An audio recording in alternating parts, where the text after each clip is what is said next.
remarkable new evidence. If this film indeed corresponds with Vereshchagin's story, what we are looking at is the scene of the crash site in Pereosevsky, as viewed by a camera on top of a military truck. The focal point of this scene is here, and indeed appears to be a disc embedded in the ground. Here we see soldiers exiting the truck, led by a captain. The troops are met by another officer, this one a major, and then they join other soldiers and officers already on the scene. This footage is one of 4 reels of film acquired during our investigation. Explore it.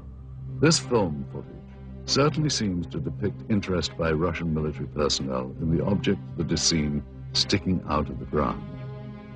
Soldiers, officers, and civilian-clothed agents are deployed around the site, and they appear to be both guarding and examining the object.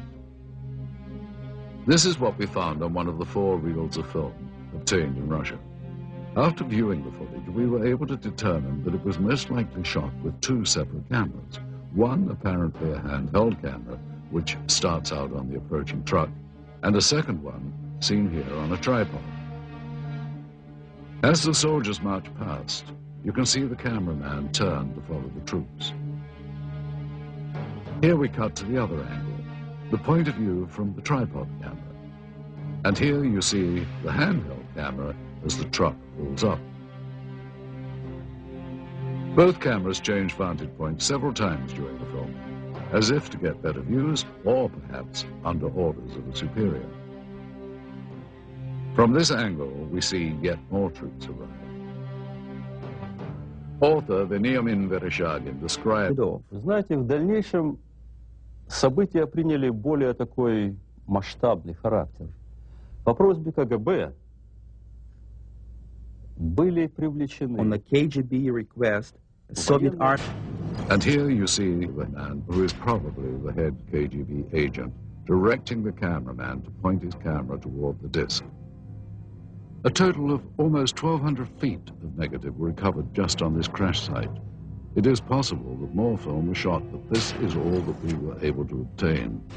None of this film depicts the removal of the disc itself, and at no point do we see inside the object. From this angle, we do see the handheld camera shooting behind or inside the disc. However, that footage, if it was in fact ever shot, was not included in the cans of film we acquired. We can only speculate that it may still be at large.